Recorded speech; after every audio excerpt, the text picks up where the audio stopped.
भीगते जा रहे थे उद्धव। आज वर्षा ज्यादा ही हो रही है। बरसाने से नंदगांव लौट रहे थे। श्रावण मास आरंभ हो गया। श्रावण मास लग गया, चौंके थे उद्धव। मेरे वृंदावन आए 6 महीने हो गए। इतना समय बीत गया कैसे? उद्धव विचार करते हैं। नहीं, मैं उन गवार गोपी और ग्वालों से ज्यादा बातें नहीं कर सकता। ना मैं वहां रह पाऊंगा, श्री कृष्ण से उद्धव ने स्पष्ट कहा था। तब श्री कृष्ण ने ही उद्धव से कहा, तुम जाओ तो उद्धव। जी मैं जाऊंगा। मैं 2 घड़ी में आपका संदेश सुनाकर उन्हें समझा बुझाकर आ जाऊंगा, उद्धव ने अहंकार में भरकर कहा था। पर आज 6 महीने हो गए उद्धव यहां आए हैं। ओह, पर ऐसा लग रहा है कि अभी ही तो आए हैं। वर्षा तेज हो रही है, पर भीगते ही जा रहे हैं उद्धव। यहाँ की वर्षा में भी एक अलग ही आनंद है। यहाँ प्रत्येक वस्तु, स्थान, स्थिति सब प्रेम पूर्ण है। उद्धव चलते चलते एकाएक रुक गए। सामने एक कदम्ब दिखाई दिया। बड़ा दिव्य और फैला हुआ कदम्ब था। अनायास उद्धव उस कदम्ब को देखने लग गए। वैसे तो हर वृक्ष लता खास है वृंदावन की, पर यह कदम्ब जो बरसाना और नंदगांव के बीच में है, ये उद्धव वहीं खड़े हो गए। वर्षा हो रही है। काले काले मेघ घुमड़ घुमड़ कर आ रहे हैं। बिजली चमक रही है।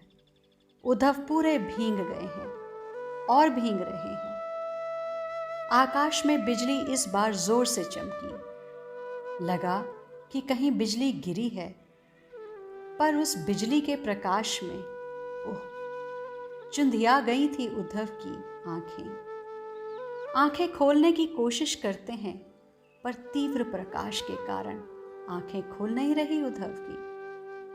कुछ समय बाद जब आंखें थोड़ी सी खोल के देखी उद्धव ने, ओह, अपूर्व अद्भुत झांकी थी उस कदम्ब के वृक्ष की। झूला लगा हुआ था।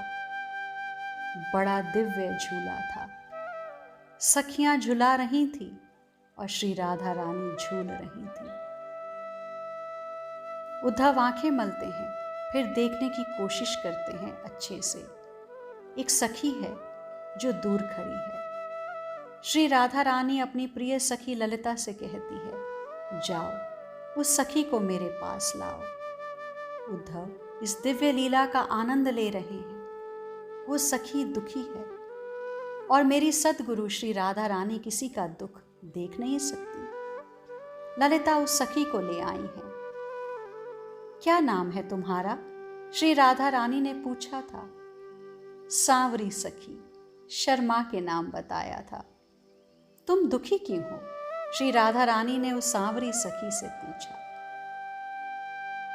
मुझे झूले में झूलना है। सावन का महीना आ गया, पर मेरे लिए किसी ने झूला नहीं डाला। हंसी श्री राधा रानी। बस इतनी सी बात, मेरे साथ में बैठो, मेरे साथ झूलो। वो सांवरी सखी तो खुशी से उछल पड़ी। शायद ये यही चाहती थी। पर जैसे ही वो झूले में बैठी और श्री जी का अंग स्पर्श पाया, वो सांवरी सखी तो देह भान ही भूल गई और गिर गई धड़ाम। उद्धव ये अद्भुत लीला देख रहे हैं। ललिता ने उस सांवरी सखी को संभाला, पर ये क्या? भीतर छुपी हुई बांसुरी? उद्धव भी चौंके। ललिता सखी ने श्री जी को बताया। बांसुरी? वो भी चौंकी। जब उस सांवरी सखी की चूनर खींची, बस सब सखियां ताली बजाकर हंस पड़ी। उद्धव भी हंसे। हाँ, ताली बजाकर हंसे। ये सांवरी सखी नहीं, सखा है। हे स्वामिनी श्री हरि प्रिय, ये हमारे श्याम सुंदर हैं। लीला कर रहे थे। हंसी ललिता। पर श्री राधा रानी रिसाए गई। जाओ, हम नहीं झूलेंगी तुम्हारे साथ। उद्धव देख रहे हैं, रसिक बिहारी अब तो श्री जी के चरणों में गिर गए थे, हाथ जोड़कर प्रार्थना कर रहे थे। उद्धव ने ये सब देखा। वो कुछ समझ पाते कि ये लीला फिर गुप्त हो गई। न वहां कोई झूला था, न श्री राधा रानी, न सखियां, न लीलाधारी सांवरी सखी। हाँ, वो कदम वृक्ष था, बड़ा सा और दिव्य अद्भुत कदम। उद्धव समझ गए। 6 महीने भी तो हो गए थे यहां रहते रहते। इतना तो समझ ही गए थे उद्धव। वृंदावन चिन्मय है वज्रनाभ। मैंने तुम्हें कई बार समझाया है। यहाँ के वृक्ष और लताएं भी कृपा कर दें तो श्री कृष्ण दर्शन तुरंत हो जाएं। महर्षि शांडिल्य ने ये बात वज्रनाभ से कही तो क्या ये झूलन लीला इसी कदम के वृक्ष पर संपन्न होती थी? तो क्या सावन में झूला इसी कदम की डाल पर ही डलता था और इसी कदम में ही हमारे युगलवर झूलते थे? दौड़ पड़े उद्धव और उस कदम्ब को अपने हृदय से लगा लिया। धड़क रहा था उस कदम्ब का हृदय भी। उसका हृदय भी रो रहा था। वो कदम्ब भी मानो पूछ रहा था, कब आएंगे श्याम? उद्धव रोते रहे और उस कदम्ब को गले से लगाते रहे। आज वर्षा रुकने वाली नहीं थी। खूब बारिश हो रही है। उधर से मेघ जल बरसा रहे हैं, इधर से अश्रुधारा बह रही है और रस में भीग रहे हैं उद्धव। उद्धव कदम्ब वृक्ष को गले से लगाकर जाने लगे। फिर एक बार कदम्ब को मुड़कर देखा था उद्धव ने। सब कुछ चिन्मय है यहाँ तो। उद्धव की इच्छा होती है कि सबको प्रणाम करते चलें, सबको साष्टांग दंडवत करते चलें। कितने दैन्य हो गए थे उद्धव। सारा ज्ञान बहा ले गई थी प्रेम की धारा। उद्धव, तू कहाँ गया था? कितना भीग गया है तू? रात्रि हो गई है। मैं भी आज देरी से आया। मुझे कुछ भान ही नहीं रहता इस वृंदावन में। यहाँ सब प्रेम से भरे हैं। ग्वालों और गोपियों की बात छोड़ो, यहाँ के वृक्ष भी लताएं भी सब बिल्कुल मेरे कन्हाई जैसा है तू। चल कपड़े बदल ले, भीग गया है। मेरे नेत्रों से अश्रु बह चले थे। इस तरह से तो मेरी जननी ने भी मुझे नहीं डांटा। ले इससे पोंछ ले, गीले केश हैं, कहीं सर्दी लग गई तो। कितनी ममता है इनमें। हाँ, ऐसे ही श्री कृष्ण की माता बनने का सौभाग्य तो नहीं मिलता ना। ले ये वस्त्र बदल ले। सुन उद्धव, ये मेरे लाला की धोती है, पहन ले तू। ये कुर्ता है, सुन ये उत्तरीय। कृपा करके श्री कृष्ण की मैया ने मुझे प्रसादी वस्त्र दिए। मैं वस्त्र पहनकर जब बाहर आया तो मुझे देखती रही मैया। सांवरा है तू भी, मेरा कन्हाई भी सांवरा। तेरे केश भी घुंघराले, उसके भी घुंघराले। तेरी हंसी उसकी हंसी कितनी मिलती है। माता, मैं कल जाना चाहता हूँ मथुरा, आप आज्ञा दें। मैंने मैया से प्रार्थना की।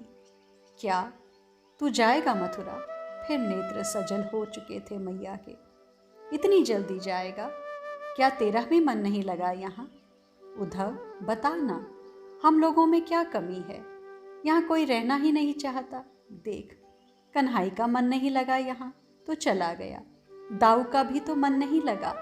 उसकी माता रोहिणी, उसका भी मन नहीं लगा यहाँ। हम लोगों के साथ मन नहीं लगा। रो गई हिलकियों से मैया यशोदा। उद्धव बता ना, हम लोगों में क्या कमी है? हमारे इस वृंदावन में क्या कमी है? हम सुधारेंगे अपने कमी को। सच उद्धव बता ना। हे वज्रनाभ, उद्धव ने अपने आंसू पोंछे। हे मैया, कमी आप वृंदावन वासियों में नहीं है, कमी हम नगर वासियों में है। आप लोगों का स्वार्थ रहित प्रेम, इस भूमि की चिन्मयता, दिव्यता, कौन नहीं रहना चाहेगा इस धाम में? और आप लोगों की प्रेम की छाया में मैं तो विधाता से यही मांगता हूँ कि इस भूमि में मैं बार बार आऊं, यहीं का कुछ बन जाऊं। कुछ भी मैया, लता पता भी, उद्धव ने अपने अश्रु पोंछे। मैया के आंसू पोंछते हुए बोले, मैया मैं नहीं जाता वृंदावन से, मैं आजीवन यहीं रहता, किंतु मुझे जाना पड़ेगा। मैं जाऊंगा मैया, मुझे इस वृंदावन के दुख को दूर करना है। मैं लेकर आऊंगा आपके लाला को। हाँ मैया, आपका लाला अब जल्दी ही आने वाला है। मैं लाऊंगा उन्हें, मैं वचन देता हूँ आपको। अच्छा ठीक है, भूख लगी होगी, रात ज़्यादा हो गई है, तो कुछ खा ले उद्धव। मैया यशोदा ने रोटी और माखन दिया। उद्धव चुपचाप खाते रहे। तू कहाँ गया था आज? बरसाने गया था मैया, कल जा रहा हूँ मथुरा, ये बताने के लिए गया था। श्री राधा रानी तो नहीं मिली, वो प्रेम के उन्माद की स्थिति में थी। बस दूर से ही चरण वंदना करके ललिता सखी को। मैं कल जा रहा हूँ मथुरा, ये सूचना श्री राधिका जी को दे देना। इतना कहकर मैं वृषभानु जी और कीर्ति मैया से मिलता हुआ, ग्वालों अन्य गोपियों से मिलता हुआ, सबको बताकर आ गया हूँ कि मैं कल जा रहा हूँ। तुझे लगता है वो आएगा?